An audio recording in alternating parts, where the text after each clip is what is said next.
And welcome back, everybody, to another episode of Bubba and the BatFlip, episode 131. Going to recap your Week 18 FAAB as usual and talk about some MLB trade deadline action, as it was a wild one this year. So lots of fun stuff, plus listener questions to round out the show as always.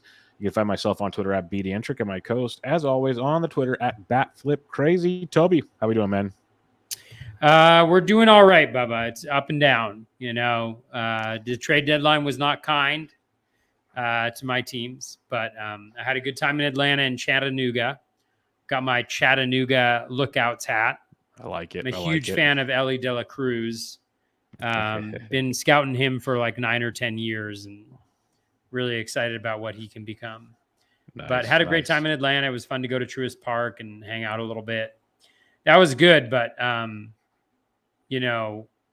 don't know about this whole fantasy baseball thing, Bubba. I don't know if it's for me. Yeah, the trade deadline. It was wild because, like, most trades at first, you're like, okay, that's good.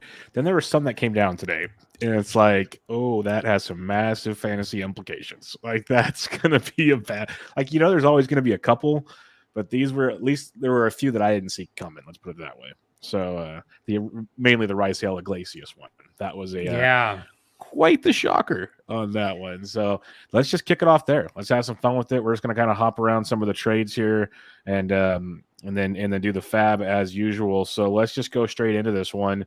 The Los Angeles Angels of Anaheim, they traded Raisel Iglesias to the Atlanta Braves, surprisingly, which is interesting because last year we saw the White Sox go get Craig Kimbrell, and like, why are they doing that? That doesn't make sense.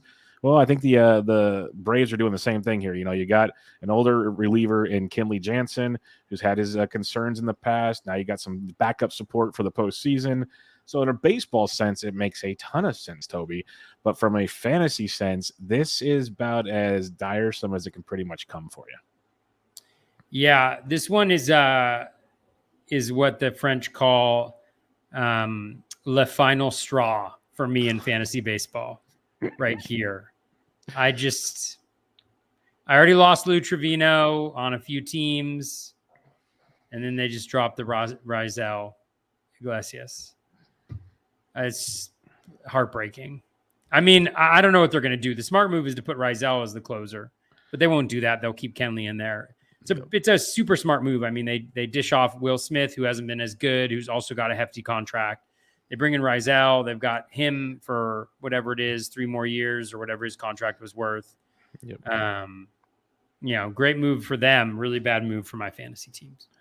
Yeah, it puts him in this. They got him at the setup role, but I think he'll probably get if I had to guess, 30 to 35% of save chances at least. I think he'll still get a fair share. Let Kenley get his rest, keep both guys ready for the postseason. So he'll get his. We've seen Raisel in the past be able to do multiple innings and do that kind of stuff, so he can play high leverage roles potentially for Atlanta. But I guess the kicker is obviously he's gone.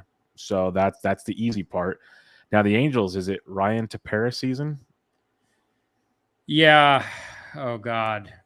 I think it's probably Ryan Tepera season. He's been pitching the 8th really consistently. Yep. So I would go with that. Is he on I'm trying to look right now. Is he on a 1-year deal or is he what's he on? I can tell you in a minute here, because good old roster resource, they do have payrolls, which is very nice to see. When you go to the Los Angeles Angels of Anaheim, Tepera, he signed through 2023 as a free agent in 2024. Okay. Yeah, I mean, I think it makes sense for them to do that. I don't see anybody else who's listed there that really, I know that it's not great. I know that Herget was pitching late in games and high leverage earlier in the year, but he's coming off an injury, and so yeah, I would go with Tepera. Tepera seems like a good bet. Yeah, for now it does look like Tepera. Let's stick with the closer stuff before the one everybody wants to talk about. We'll get to that shortly. But the Chicago Cubs, we knew they'd be making some moves, and they traded away David Robertson, which made sense to Philadelphia.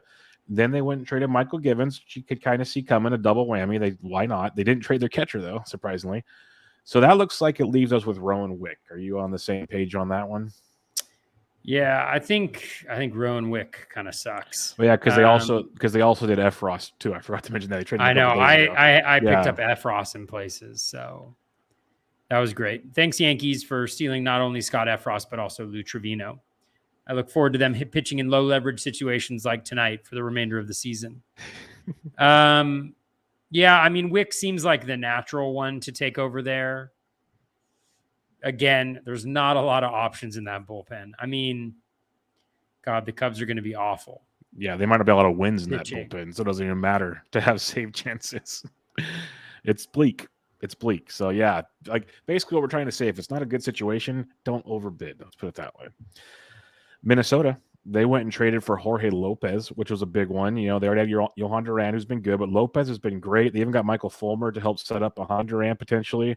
But I have the feeling this is Lopez's job, so I'm not super concerned here. Do you have, if anything, it's a committee that Lopez, I think, has a much higher share of. What do you think? Yeah, Baldelli was quoted as saying that we're going to see Lopez in the ninth a lot. So I'm confident he'll continue to get save opportunities. Maybe not as consistent as the Orioles, but the Twins is a better situation.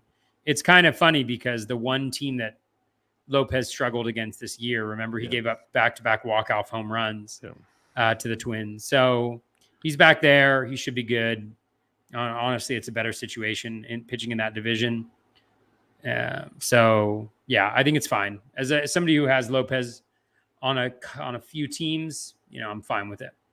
I feel like it was the best case scenario because, like we talked about other closing situations like Rysel and some others that already, like the Braves could have easily traded for Jorge Lopez and just screwed the whole thing up. So the fact that Jorge, and it's smart of the Twins, I love what the Twins did. It's a completely different side note. The pitchers they got between Mahle, Fulmer, and Lopez, they're at least Lopez and Mahle under team control for a couple more years. It was just a good move all around for a team that struggles to get consistent pitching. So I think that's a big move for them. And fantasy wise, seeing Lopez get the save opportunities, I think is going to be very huge. Flip side, we've been talking about it for a while. A lot of us have been talking about it for. I'm not going to say it's just us. But Felix Bautista is locked and loaded in Baltimore. So I even tweeted it out sarcastically. Of course, not everybody understands sarcasm on Twitter, but I basically said, if you haven't been trying to add Felix Bautista the last 2 weeks, are you even playing fantasy baseball? If you're not even putting bids in for him, so what do you think? I don't know if I am playing fantasy baseball anymore, Bubba. I think this one is this one's what the French call le straw that broke the camel's back. This one right here really put me over the edge, Bubba. I loved Bautista a few weeks ago, but it's hard to hold on to guys for like an extended period of time.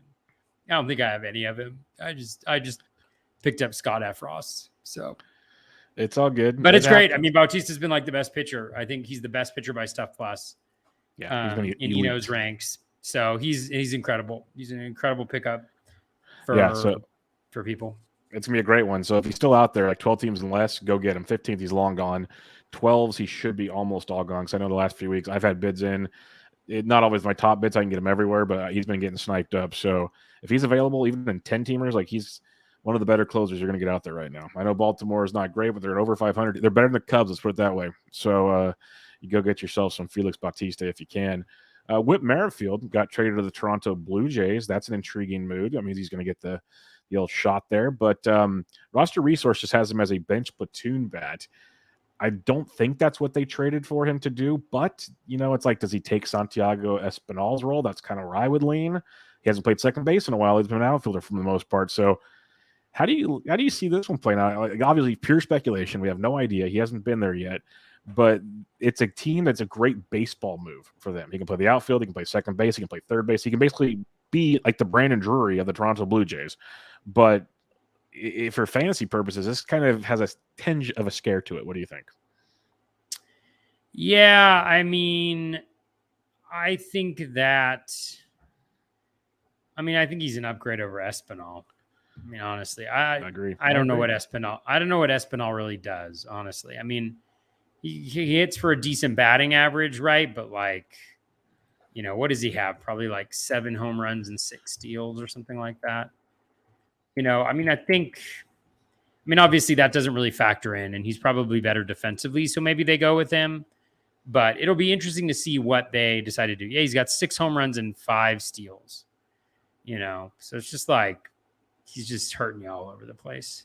Yeah, I think that it'll be interesting to see how they use him. I'd much rather have him be on the Royals, honestly, Yes. because Yep. you know what you were going to get. This will put a little bit of a dash of uncertainty into the equation. But again, and he'll be hitting towards the back end of that lineup. I don't think he cracks. I don't think he cracks the top of it, right? No, he's not going Springer, Guerrero, Kirk, Bichette, Teoscar. Maybe he sneaks in around Lourdes Gurriel. Chapman's swinging it great. I So mean, now you're down to Chapman is crushing it. Yeah. So now you're down to 8-9 with Espinal and Jansen. Like he could potentially be the number 9 hitter as a wraparound leadoff hitter if they want to play that game. Like Witt's gonna take a hit on this one. So yeah, for sure. One of the shocking trades for me on this one was the New York Yankees sending Jordan Montgomery to the St. Louis Cardinals. Part of me sarcastically tweeted out that maybe he'll get run support now, so that's a positive. Right away, I get our good buddy Brock Ness Monster goes, "What do you mean? He pitches for the best offense in baseball." I said, "Yeah, they just don't score when he pitches, though. They just don't score." So I said maybe he'll get a chance, better ballpark to pitch in, really good defense. I was just being tongue in cheeky, but it surprised me. Like I think it's kind of a lateral, maybe a slightly positive move, but it was very surprising. He struggled of late too, so I don't know what your thoughts are on that one.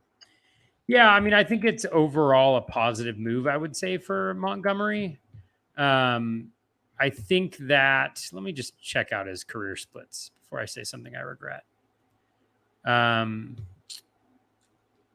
So yeah, I mean, he's been better at home.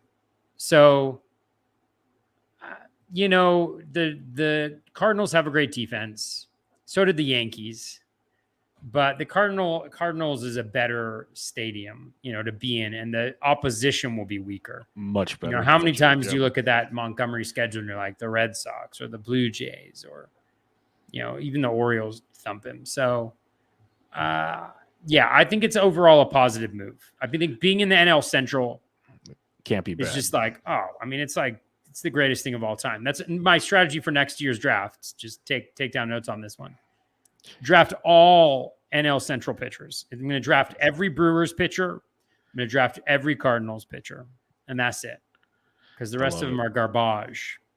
They are rough. They're rough to stomach for sure. So we'll see how that plays out. I'm still happy being a Jomo owner, but I was just like, that would surprise me because the rumor was the Yankees were looking for more pitching. Next thing you know, they traded a starting pitcher. Like, what? It's just confusing. There was a couple ones like the Brandon Marsh thing. I mean, like whatever, but it's like, wow, you gave up on him pretty quick, Angels. Yeah. Like, I don't know. I mean, not that Hop isn't. I mean, he's got, I think, one of the best WRC pluses in either AAA or AA, and he's pretty young, so I think he could end up being pretty good. But still, there's just some names that were exchanged that were surprising, and some names that weren't exchanged, like Wilson Contreras. That was very surprising. Yeah, as well. That was. Yeah. I wish Carlos Rodon would have got traded. That would have been nice too. Let's go to the big one. Let's just get it over with. Juan Soto, San Diego Padres. Josh Bell, San Diego Padres. Pretty sure those are both good moves. Any thoughts? Yeah, I mean, I think the Nats are definitely the big winners in this one. Josh Bell owners are the big winners. Yeah, yes. Which I include myself in that group on a few teams, which is very positive. But I mean, it's huge for Soto. That lineup is going to be very good. I mean, it's huge for Jerks and Profar people, because knowing if he continues to bat leadoff, I mean, he went five for 6 for today, or he's 6 for 7 today. I mean, that could be huge, but just that 2 through 5, I can't remember who was saying it on Twitter, but it's going to be gnarly. It's potentially going to be like, so Profar leading off, Tatis comes back, Machado, Soto, Bell, you got Cronenworth, I think you got Alfaro, Grisham. It's nuts. Yeah, and for the criticism the Nats will get, I mean, I think they did themselves pretty well if you're trying to restock the farm system and kind of start over, if you're not super cynical and think everything's about money, which probably is. But yeah, so I think that's interesting. I always got the sense that, I mean, Soto, like, that he wants to be on a big team. I'm interested to see what happens with with the Padres.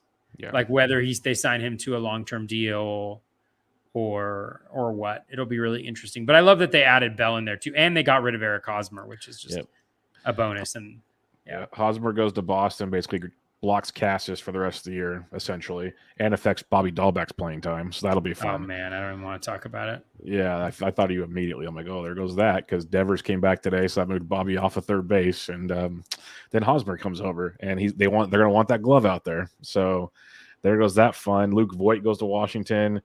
He'll probably play every day, but that's a nothing exciting move to me, at least. Padres did make another move, though. I mentioned his name earlier. They went and acquired Brandon Drury, which, if you're a Brandon Drury owner, it's been fun while it lasted, is what I can say. Yes. Oh, that is me. Yeah, I mean, it'll be interesting to see what happens with this one. Drury has been very, very good. Mm-hmm. I mean, roster resource has him slotting into the DH. You know, when Tatis comes back, they're probably going to play him in the outfield, right? Or are they going to move him back to short? I think they're practicing him at shortstop right now, which is crazy. Okay. He should be in the outfield, but they're practicing him at shortstop right now. Yeah, I mean, you could see them, right? Like right now, you could see if Tatis comes back and plays short, then Drury can play in the outfield. I think. I think Drury's bat is very good. It's better, certainly better than Ha-Seong Kim. It's better than Trent Grisham. So I do think that there are opportunities that will present themselves for Brandon Drury, but having that locked in everyday playing time, is so critical. And he'll hit towards the back end of the lineup probably when he does play. That number 2 slot that he was in there was great. It was beautiful. It was a really beautiful. Not to mention the ballpark change. That's the ballpark change, all of it. So yeah, it's scary to me. I want to see the playing time because they've been playing Kim so much and everything else. I'm curious to see how it plays out. That's what I want to see. I'm concerned a bit, but you're more optimistic about it than I am. That's for sure. We'll see. Minnesota Twins, they got Tyler Mahle. I love this trade. Yeah. I mean, I didn't recognize any of the prospects going back. Yeah. So big upgrade for him getting out of that ballpark where he couldn't pitch. The Twins I feel like they're generally good at developing pitchers, but I'm not entirely sure. And then he's thrown in the AL Central. Did the Giants just do something? Joey Bart just hit a 2-run homer at 6-5. They just cut the lead. Really? Yeah, we got a ball game. Holy moly. Joey Bart's starting to get comfortable, folks. Don't want to break it to you. It's starting to happen. Shocker. Takes a young kid some time to get comfortable. Here it comes. But sorry. Tyler Mahle. No. I mean, Mahle is great. What the heck? What happened to my buddy Whitlock, Garrett Whitlock? Is he no longer? He was closing the last few nights. He didn't close tonight? No. How closed last night and how closed again tonight? Then I don't know what to tell you because Whitlock, I think, got 2 saves last week. I don't know. What is baseball? Fantasy really? baseball. Fantasy baseball. What is fantasy baseball but a human being walking into the void and just couple more. I'm just going to group them all together. If you have any thoughts, go for it. If not, we can move on. But Jake Odorizzi goes to the Braves. Robbie Grossman goes to the Braves. Those are kind of small moves, but yet could be big moves for them. Trey Mancini goes to Houston, which is a very good move. Frankie Montas to Oakland. Any thoughts on these moves? Yeah, I mean, the Mancini deal is big for him. I think it'll be interesting to see the playing time, but I think they have enough in terms of shifting him around from outfield to first base where he'll play pretty much every day. I do really like I know I'm known as kind of a prospect guy now because of my visit to Chattanooga, AA squad, to get my eyes on Ellie De La Cruz. But I actually really like Emmanuel Valdez, the prospect that the Red Sox got.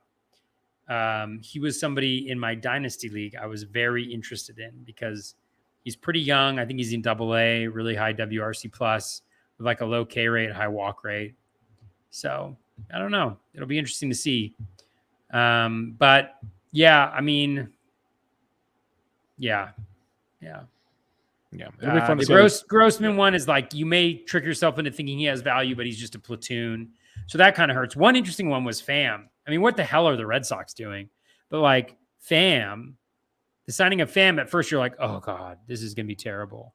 But then he's like, goes to the Red Sox, and you're kind of like, oh, well, he could hit second for that Red Sox team moving forward and play every day because he's better than Jackie Bradley Jr.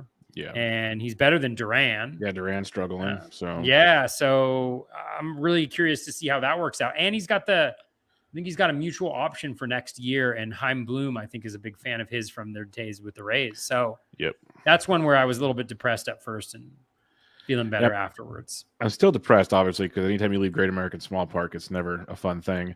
But it could work out. You got that monster there. He could potentially hit in front of Devers and Bogarts and JD. So that's positives. So I'm curious. I was actually digging in on him earlier today. Striking out a ton. The power's kind of hit and miss. It's been a weird season for Tommy Pham. So maybe he gets a little push here towards the end when he gets going here, but time will tell. It is a good ballpark for him. If it compared, nothing's as good as Cincinnati, but to shift to Fenway isn't the worst thing for him. So we'll see how that plays out. All right, let's do a little FAAB recap for your Week 18 action. Again, as usual, 12-team OC formats. It applies all over the place, and this, boys and girls, kicks off with a banger. Because we didn't talk about this trade, but I didn't think there's a ton that needed to be discussed on this one. But Luis Garcia was added in 144 leagues. That is the San Diego Padre, Luis Garcia, as high as 168. Everyone thought he'd be the closer with Taylor Rogers' struggles. Well, Taylor Rogers is gone. That's good. Josh Hader came in the door, though, and that pretty much takes Garcia out of it. Garcia did get the save on Monday because Hader wasn't there yet. So you got one save out of it. But Josh Hader's coming to town. Not sure there's a whole lot else we got to say on this one, Toby. Yeah, drop him. Yeah, that's all you can do. It's the crying shame. Like someone spent $168 on Luis Garcia. Like bright side, like I said, you got the one save. And maybe you'll get one in the nightcap because I don't think Hader is there yet. Maybe he is. So just hope you get one more before Hader shows up because that's a tough blow.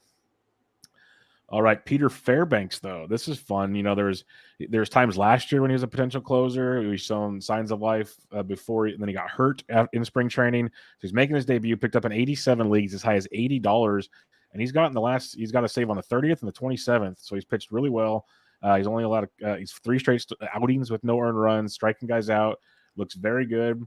It's always Rays roulette in that bullpen, though. It could be someone else the next few days. But Fairbanks got some good run last year or the year before for the Rays in big leverage spots towards the end of the season. So maybe he gets it again. What are your thoughts on Peter Fairbanks? Yeah, he was towards the top of my list. I mean, yeah, the Rays are probably going to move it around a little bit, but I also think that sometimes, like with what's his name, Kittredge, you know, they generally, you know, they don't generally go to a specific guy, but they can if they trust a guy. And I think Fairbanks could be that just because of the history he has with the organization. You know, just some things that stand out. I won't dive into the numbers too much because it's 5 innings, but one thing that stands out a lot is his fastball is up 1.5 miles per hour. So he's at 98.7 average fastball velocity, according to Fangraphs. So the velo's up. So you might anticipate that some of the peripheral numbers will be up as well. And so, you know, the ERA is normally good. The WHIP's normally bad.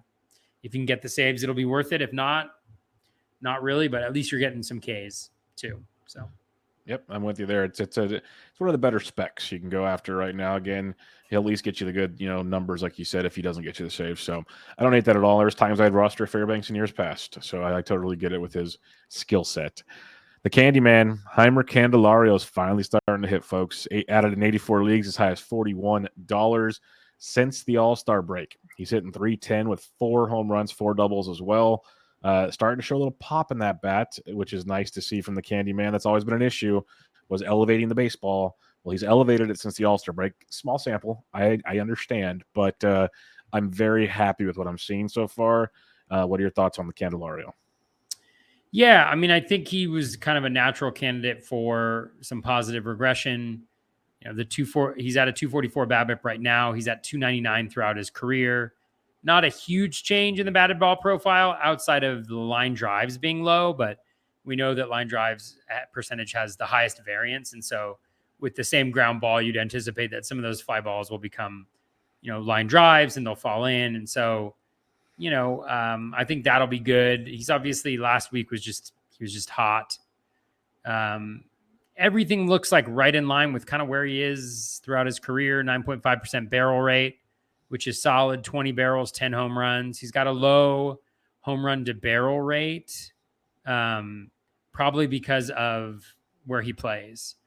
Any ball hit to center there just dies, as we've seen with so many other players. So I looked at picking him up because he had 8 games this week. Either 8 or 7. I can't remember, but I'm pretty sure it's 8. Yeah, I want to say 8, but I could be wrong. Me too. Yeah, okay. Now you got me second guessing myself. Yeah. Let's see. We can check it out quickly. Yeah, 7. They have 7 games.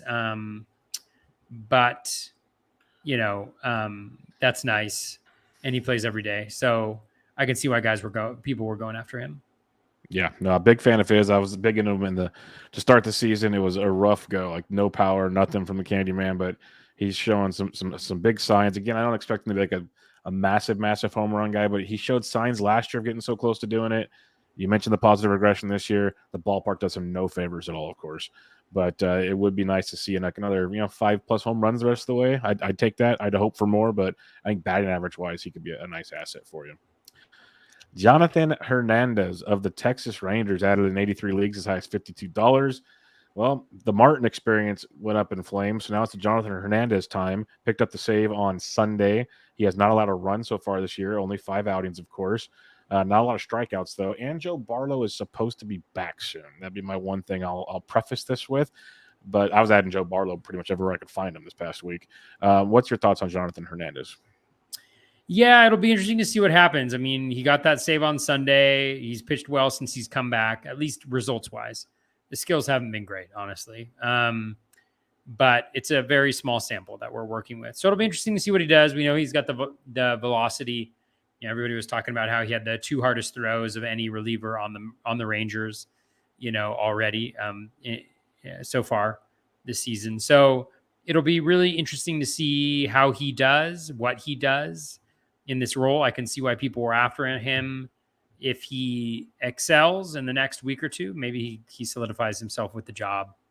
So yeah, I'm very interested to see how he turns out. I was interested in him. I think it was last year when he started off really well. The one thing I will say about him is it looks like he is throwing his sinker a lot, and he's generating a ton of ground balls, close to 70% so far. Obviously, I think that will probably go down, but it will be interesting to see if he's able to maintain that kind of elite ground ball rate with the decent strikeout skills. That could be really positive development. Yeah, no, I remember him very vividly last year as a potential save candidate. I think he got hurt or something and kind of derailed that whole situation. So we'll see how it goes. I'd love to see more strikeouts, though. That's just a big concern of mine. A lot of sinkers doesn't lead to a lot of closing chances down the road, but we'll see how that one pans out. Here we are again, Toby. Jared Kalenic added in 82 leagues, as high as $132. He was hitting 288 in AAA with 11 home runs, 21 doubles, which is good to see, I guess. 3 stolen bases. In his first 2 games, I don't know how he did tonight, but he was 0 for 7 heading into tonight's action. So he's picking up right where he left off in terms of production. He was only 0 for 2 today. So 0 for 9 since he's been called up. So he's banging yet again. I didn't even bother, Toby. I can't do this Jared Kalenic thing again. Maybe it's PTSD from Joe Adell. Maybe it's just realizing Kalenic has not proven himself. I don't know, but I didn't even bother. Yeah, I mean, there's not much to say. Like, there's not much I think you can get into the data except for the improved AAA numbers, but he's always been able to crush at AAA. I think the challenge will be, does he play every day? Where does he hit in the lineup? We saw last year in September, he got hot. He was a valuable player for their team. So you just hope it kind of works out for the guy, but he may need a change in scenery at this point a little bit, just because there's so much pressure on him at this point to succeed, and that's tough. It's very tough. Like, you feel bad for the guy because the talent, it's there. It just hasn't transferred from AAA to the bigs yet. It's like, are you a 4A player? You look better than a 4A player, but it's starting to feel that way. Unless, yeah, you said change of scenery, and they have a lot of outfielders there. So, honestly, with all the trading that Dipoto does, I'm kind of shocked Kalenic wasn't in one of the deals. Like, Yeah, I was thinking he'd be included in something. Like the Castillo deal, even like throw him to Cincinnati, let him go play in Great American Small Park, see what happens. But did not happen. All right, we have Salvador Perez. I was shocked when I looked at my waiver my FAAB this last week, and to see him, he was in 81 leagues, only in one of my 4, added for up as high as 384. He went 2 for 4 tonight with a double. He's hit safely in 4 of 5 games since coming back from the IL. He's got 3 home runs over that stretch. Not hitting for much of an average, but when he hits it, he's hitting it very loud and very far right now. So Salvy's looking pretty healthy there, Toby. And honestly, I know he was out for a while and there was questions about the return, but 81 leagues did surprise me quite a bit. I'm kicking myself on this one. I mean, he was available in one of my mains this week. Just came back a lot quicker than I anticipated. Just a major failure there. To just have him on a line somewhere to make sure to get him. But yeah, he's really good. He's really good. He's a game changer down the stretch. Yeah, I was just surprised he was out there in that many leagues. That was a big one for me. Domingo Germán, he had a 2 start this week. He was added in 80 leagues as high as $45. In his first start, 5 innings, 2 runs, 3 walks, 1K against Seattle. Once again, another home run, because that's what Domingo Germán does, but only the 1 strikeout. He's got 10 total Ks in his 12 innings of pitch. He's got 3 total Ks in 2 of his 3 starts. So strikeouts have not been consistent. The walks have been, the home runs have been, but people saw the 2 steps, so they added him. Are you in on Domingo Germán? No, I had him on a line in a 12-teamer, going for the 2 good starts. I think that he is kind of who he is. I think we might have talked about him last week, but he's, a slightly above league average starting pitcher with a good whip and a bad ERA and a major home run problem. So you just hope you can miss some of the major blowups and get some of the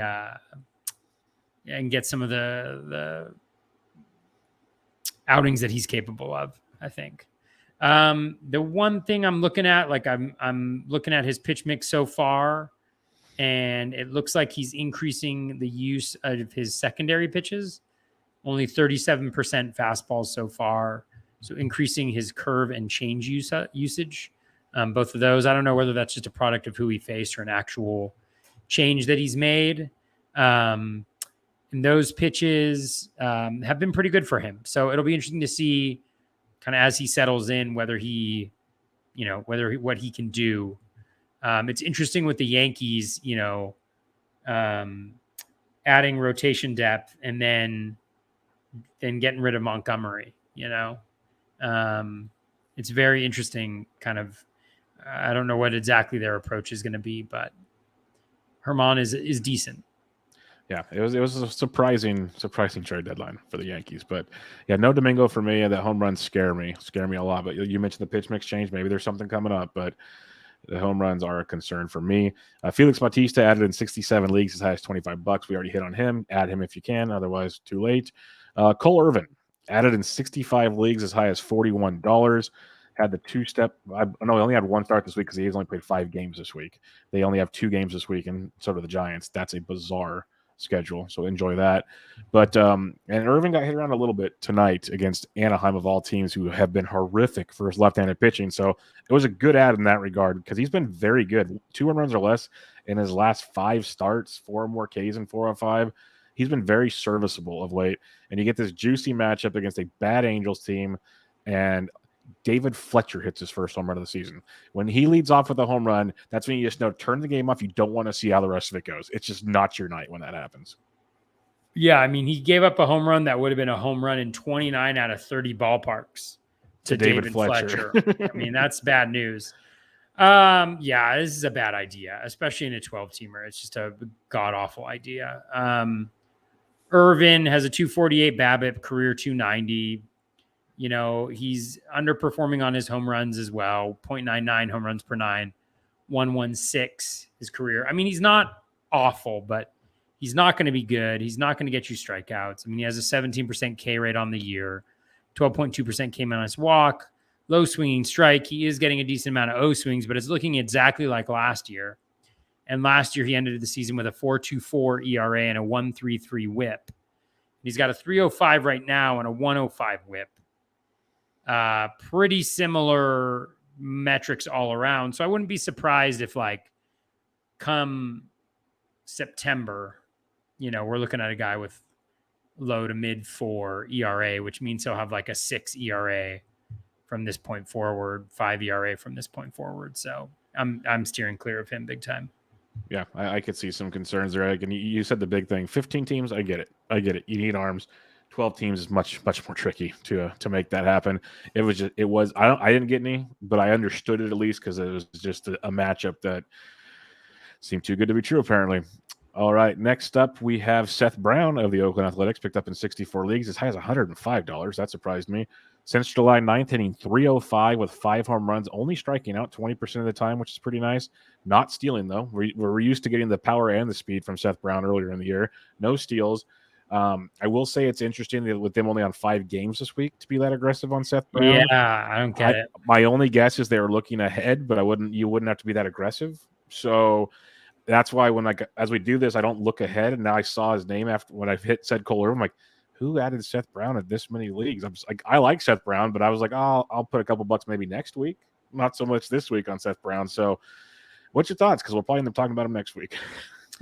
Yeah, I mean, I think we talked about him last week too. I mean, I don't understand it because of the schedule and also because he's a platoon bat. I mean, even though he's played well when he's played, he's only going to be playing against righties. And then, the A's have Suarez, so you're getting 2 games first half of the week, and they have Rodon on the weekend, so you're getting 3 out of 5 games with him. Next week they've got Suarez first half of the week, so again you're getting 2 games from him, and the other one's Ohtani. It just doesn't make sense. Yeah, it's a rough go. Jake McCarthy of the Arizona Diamondbacks added in 64 leagues, as high as $29. Since July 12th, he's starting to play a little more regularly. David Peralta's gone too, so that's a plus. He's hitting 333, 3 stolen bases, 6 doubles. It's not a lot of power. Has a Stephen Kwan feel to that stat line, but I think Kwan's probably better than Jake McCarthy.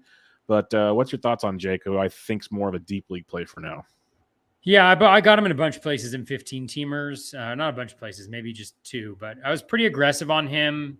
He's playing every day. He played against the last lefty they faced. He's got a good O swing, decent contact rate as well. He's stealing bases, 5 barrels, 5.7% barrels. So not the best in the world, but, he's stealing and he's hitting homers, and he's probably going to play every day.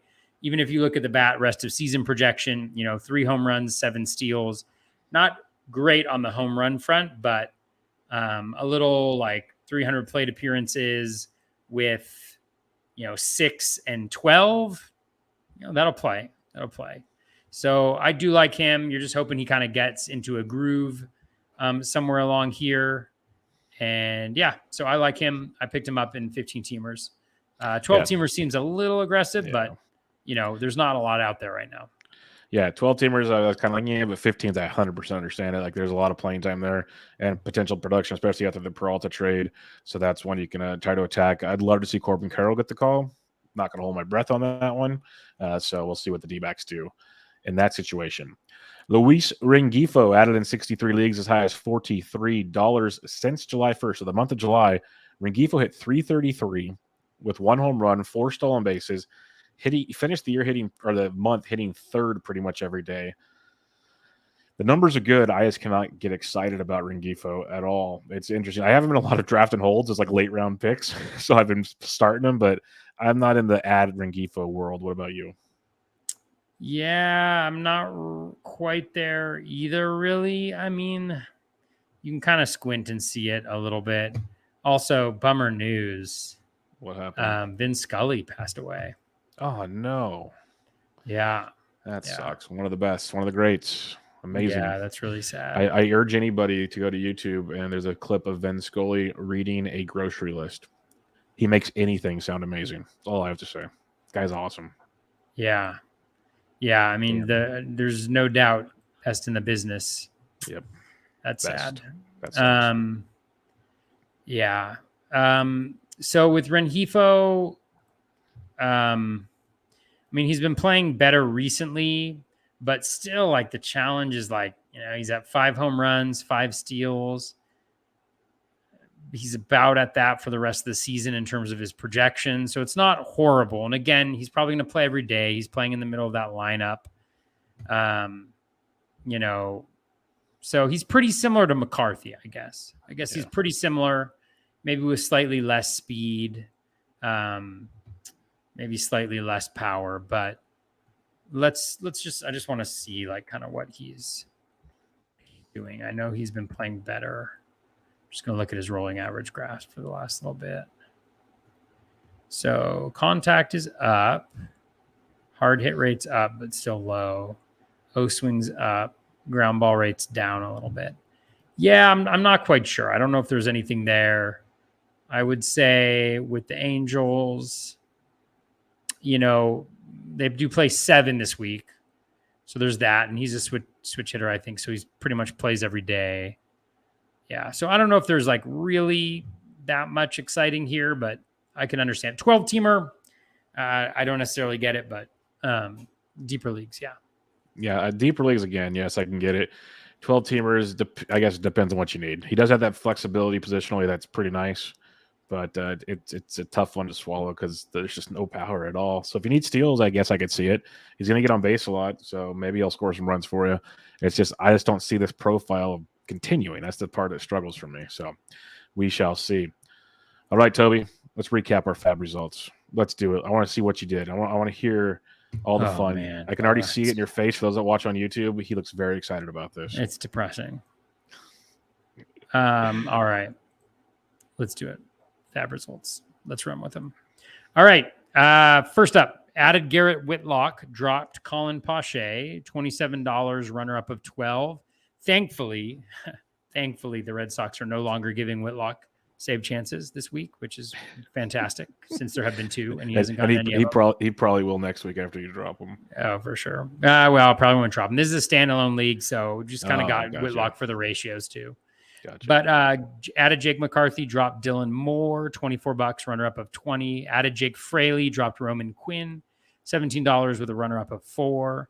Added Aroldis Chapman, dropped Brooks Raley for 2. Added Kyle Isbell, dropped Michael A. Taylor, 4 and 2. Added Lewin Diaz, dropped Josh Smith, $3 and 1. So a lot of adding and dropping in that league. Next league, added Jake McCarthy, $19 with an $18 backup, dropped Robbie Grossman, and then added Nelson Velasquez and dropped Josh Smith. The great news about adding Nelson Velasquez is the Cubs didn't trade anybody. So great.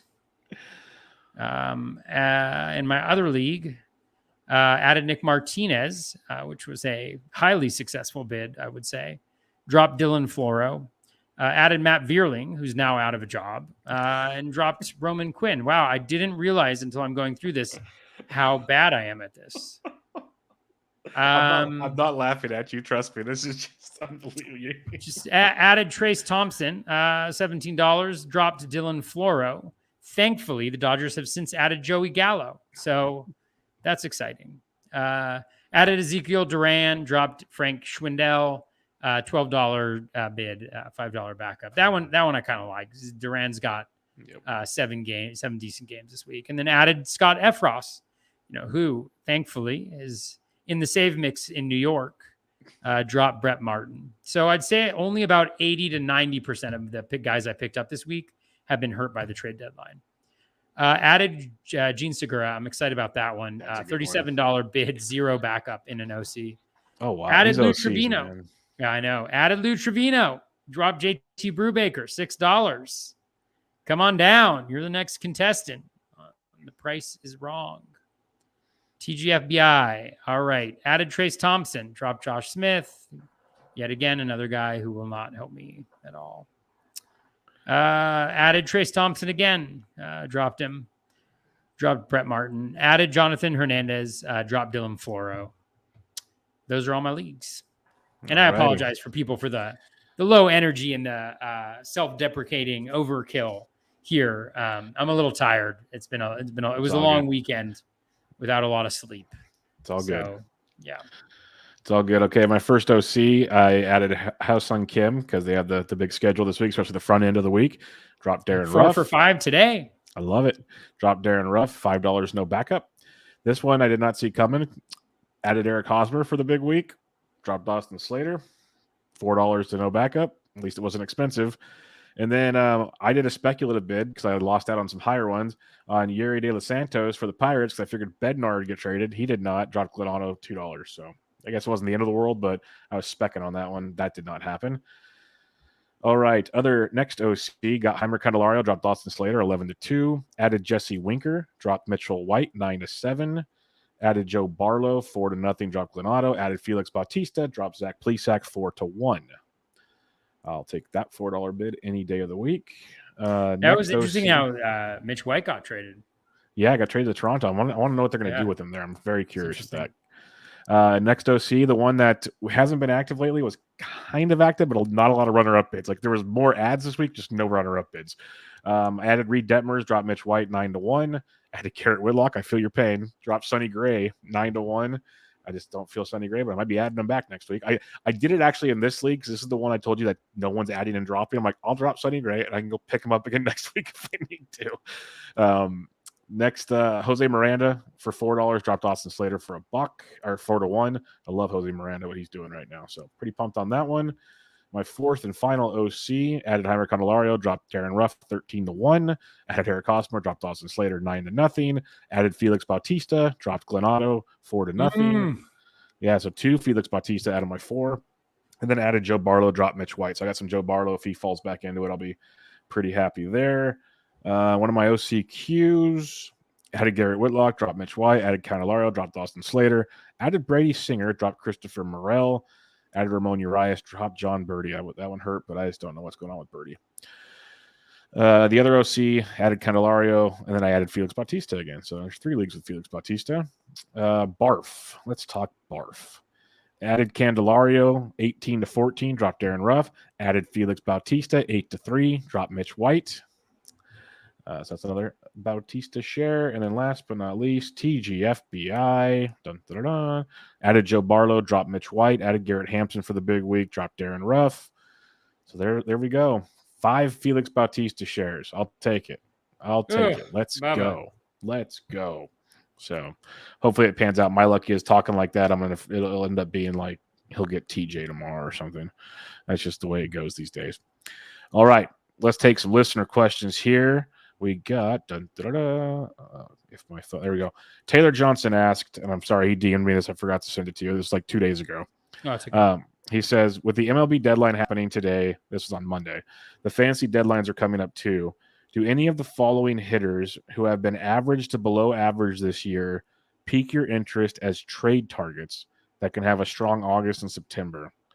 You got Whit Merrifield, Verdugo, Justin Turner, who's now on the IL, Jesse Winker. Oh, did they put him on the IL? He went on the IL today. Yeah, thanks for doing that, guys, earlier. Jesse Winker, Trey Mancini, Muncy, JD Martinez, Nelson Cruz. I'd say Mancini's the big winner in that group you got listed there. Huge winner. Anybody else stand out to you?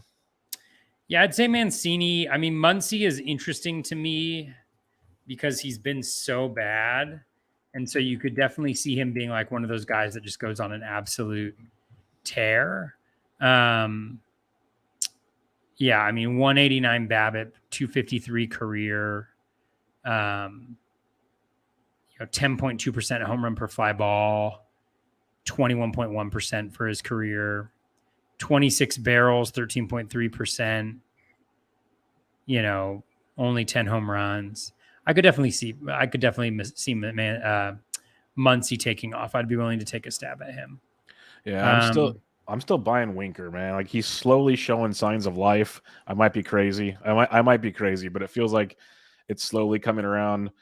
It's still a bad ballpark for him, so it could just be false hope. But like I said, I picked him up for $9 in an OC this past week. If he's cheap, I'm willing to take a shot on a guy like Jesse Winker.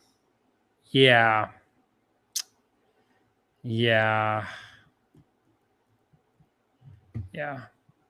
That's all I'll say.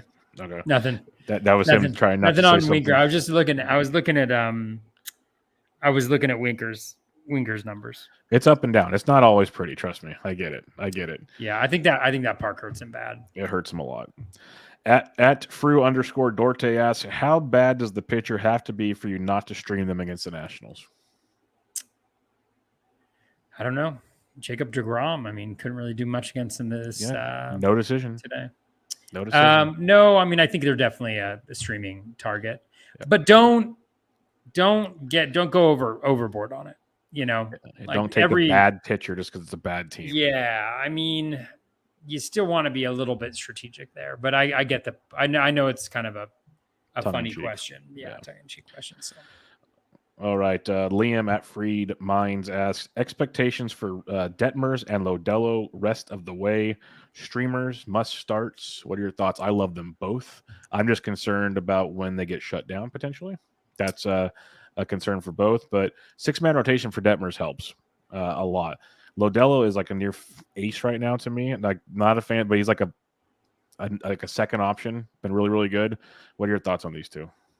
Yeah, I mean, I think they're kind of like in the 75% bucket where you start them in 75% of the games. Like I'll start Detmers at Seattle. I'll start him at home against Minnesota. You know, I'll do those. I mean, he's really been lights out. The new slider has really impacted, you know, how good he is. He's kind of a new guy. And if he continues that in the next couple of weeks, then I think you got to throw him out there if he keeps doing what he's doing right now, kind of regardless of matchup. In terms of Lodolo, there's still concerns for me about, you know, his control. You know, the walks and the whip could be a little bit of an issue for him, but I start him at Milwaukee. You know, they don't really frighten me. I start him at home against the Cubs next week. And again, if he continues to pitch like he's pitched the last couple games, then it becomes hard to not start him. He's really good. I have him on a few teams. And I think he was unlucky early on in the season and just kind of trying to find himself. So when he gets in a groove, it could be really nice. Yeah, Lodolo is almost a must start for me because he had 2 starts last week and both in Great American Small Park and looked filthy. Like he's looking great, looking really, really good. You mentioned the slider with Detmers; they've both been pretty outstanding of late. So good to see there. Yeah, well, I think with Lodolo, he has a high ground ball rate too, right?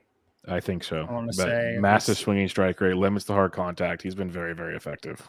It's only 41.6%, so maybe not. Yeah, but when you combine that with like a 30% K rate, no, I'm just kidding. Yeah. I mean, the K, it's great. The Ks are insane. He's also got a 406 BABIP against. You know, that's not going to continue. So that's regression coming that way as well. So could be even better coming up here for Lodolo. Jaman81 says, Voit or Votto rest of season in a standard 5x5 roto. That's Votto pretty easy for me, but maybe I'm too optimistic. Yeah, I'm just not a Voit fan. I would say Votto as well, but I'm not quite sure what he's doing. It's not been as great as last year, obviously, but you put Voit in that new lineup, in that ball, like that's that whole scenario. You got Votto in Great America. Like, yeah, I'm taking Votto all day on that one. Yeah, I'd lean Votto. He's on a little bit of a run here too. Yeah, he's starting to heat up. We saw this last year. He can do it all in 1 month if he wants to. Not saying he's going to. That was an insane month last year, but he's got the capabilities to make that happen. So we'll see. Floppy Flanks asks, how would you rank Gallen, Montas, and Bassett rest of the season? Gallen, Montas, and Bassett. It's a good one. Montas in a new home, too. That could change things a bit. Yeah, I'd stay away from Montas. Yep, I'm scared of that. He has not been good outside of Oakland. Yep. Yeah. I don't know how I feel about it either.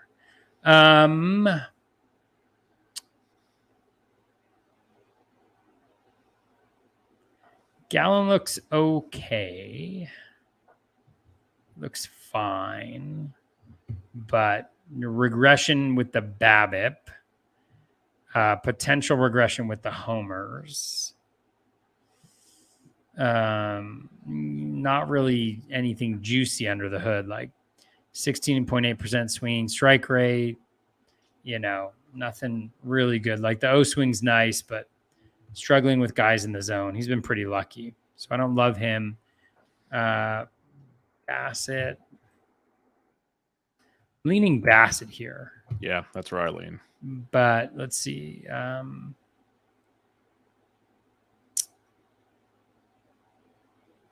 Yeah, I'll lean Bassett on this one. I don't love the new location for Montas and the inconsistency. Bassett's been pretty good, and he hasn't really, there's not been like a ton of luck there. Like 276 BABIP, career 280. Strand rate's right around where it usually is. His strikeout rate is, his walk rate is, his swinging strike rate is, his home run per 9 is a little elevated from what it usually is, although he was in Oakland, so maybe that impacts it a little bit. 18% plus K minus walk rate, nice little swinging strike, able to dominate in the zone at 81.5%. So in the zone, a decent amount. I like it. Yeah, I go Bassett, Gallen, Montas. Like, I'm hoping Montas is really good because I have him in fantasy teams. I'm not dropping him by any means, but going to New York in that division, like the ballpark change, the division change, maybe shoulder issues still. There's so many concerns I have with Frankie Montas where it's just like, what could be. So we'll see how that one plays out. But yeah, give me a Bassett, Gallen, then Montas. Okay, Mr. Prospect Guru. Any love in Dynasty for under the radar prospect Victor Acosta? He's traded from the Padres to the Reds. This is from James D in the YouTube chat. Victor Acosta. Let's see. I have a very rudimentary way of figuring out who I'm going after in Dynasty leagues. And that is a ranking sheet. WRC plus age league. I don't know. I mean, he seems to be pretty highly rated. Well, I don't know if he's highly rated, but yeah, my only concern, he's got a high ground ball rate this year. He's 18 in the complex league. I don't know. I think that's what that means. That's how prospect guru I am. Not a ton of power yet. Not a ton of speed, and 99 WRC plus. He did have a 153 last year as a 17-year-old in the DSL. So a little bit of a glimmer of hope there. So maybe, but I don't really see, he's a 40 future value guy, according to Fangraphs, and I'm not seeing anything that makes me change my mind on that. How's that? Yeah, he's no Ellie De La Cruz. I'll tell you that much. He's super young. That's the one bright side, I would say. He got tons of time to develop and grow into his body and everything. So you'll see what happens. Like, do an 18-year-old evaluation. There's a lot of changes that's about to take place for him. So yeah, it could be tough to completely break that one down. All right, let me give you a name though. I'll give you two names. Name number one is Michael Arroyo, who's also a Mariners prospect. Who, as of this weekend, had a 192 WRC plus as a 17-year-old. Wait a minute. In the DSL. Again, it's the DSL, so I don't think it means that much. And again, just to make sure that people know, I have no idea what I'm talking about. So take that with a grain of salt. And then another guy I liked was, well, I don't know if I like him as much anymore, but there's a guy named Nelson Rada, who's a Red Sox prospect, 16-year-old, almost 17, playing in the DSL. He's got a 145 WRC plus. Generally what I do is I look at those guys, and then I also look a little bit at ISO, just to see if they've got a little bit of power, because there's a lot of like guys that are hitting like 360 with 0 home runs and 20 steals.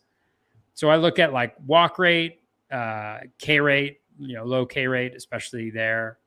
And then like ISO, and then, how they're doing. So, Prospect Guru, Toby G. Everybody, you got the number one. And then another question from James. I like this one. Sorry for the off-the-wall questions. Never apologize. Keep them coming. But can Milwaukee get Lamet going? Denelson Lamet came over in the Josh Hader trade. It kind of excited me to see him in this deal. Like, he's struggled, but the stuff, like you listen to Eno talk about it with his stuff and his command metrics, he still rates out really good with that stuff. We've always said like a back end of the bullpen type thing might be better for Lamet. You see what they do with the slider with the guy, or the off-speed pitches with a guy like Peralta and these other arms. Maybe they can develop him into something. Maybe I'm just, it's still going to take some work. I don't know if it'll happen this year, But I see that Lamet move as kind of a, I don't know if sneaky is the right word, but could be a good baseball move for them in the future for sure. How old do you think Lamet is? With a question like that, you want me to say like 32? He's probably like 26. He's 30. So it's the Yeah, other side. I thought he was a lot younger. Yeah, I thought he was older, but then you threw me off. Like, oh, he was asking me that. It's got to be younger then. yeah, I think that. I think they probably will. I think they'll probably turn him into somebody good. Yeah, I don't know if it'll be this year, like I said, but he could be one of those guys that when you're doing those early like draft and hold leagues, could be a fun one to target late because if something happened to Devin Williams or he gets traded or whatever, Lamet has the stuff to be a very good closer if he can figure it out. Like his off speed pitch is nasty, so if he can figure that out, it could be interesting. So something to think about. Yeah, for sure. All right, Toby. You got more. Keep it coming. No, I was just going to throw out some more prospect names. Do it. The floor is yours. Yeah, so Michael Arroyo, he's 17. He's got that 188 WRC plus. I'm only, of course, choosing guys that I've added on my teams here. Naturally. Which, it's the fourth best. There's a guy named Carlos Sanchez who actually looks quite good. Although he's only got a point, he's got a .087 ISO compared to Arroyo's 225, which is nice. I mean, he's got 13% walk rate, 15.9% K rate with a 225 ISO. He's also got, I can't remember how many steals he has, but he's got quite a bit of steals. He's got quite a few steals as well. Who else did I add? I can't even see any more of the guys that I added, which is sad. Makes me depressed. But that's all I'm adding. That's all I'm giving you guys this week. Join us next week for more prospect talk with Toby G. Yeah, there was this one guy on the Reds. I'm not finding him though. That's it. That's all I got. And on that note, folks, we're going to wrap this one up. It's a fun one. Toby needs to go get some sleep. I love the Chattanooga lookout hat, though. That's a sweet hat. Thank you. That's good stuff. Yeah, you warned me. You said they were nice looking hats, and I said they got good logos, man. I've seen them, like the shirts and the hats. Like they bring it. There's a lot of, like I said, minor league teams that have some cool stuff. Chattanooga brings it, so I like that a lot. Any final thoughts, though, as we have 2 months of the season to go? Yeah, I mean, I hope the trade deadline treated you all well. And yeah, I mean, little fewer and fewer weeks remaining in the season. Yeah, and I know we keep saying it all the time, but seriously, keep grinding, because if you watch FAAB results every week just in your league, you can see people disappearing. You can see the amounts of bids going down. Like, there's still a lot you can do to move up the standings. Like, there is still room. 2 months is a long time to make things happen. So don't give up just yet. If you have any questions, let us know. You can check out Toby on Twitter at BatFlipCrazy.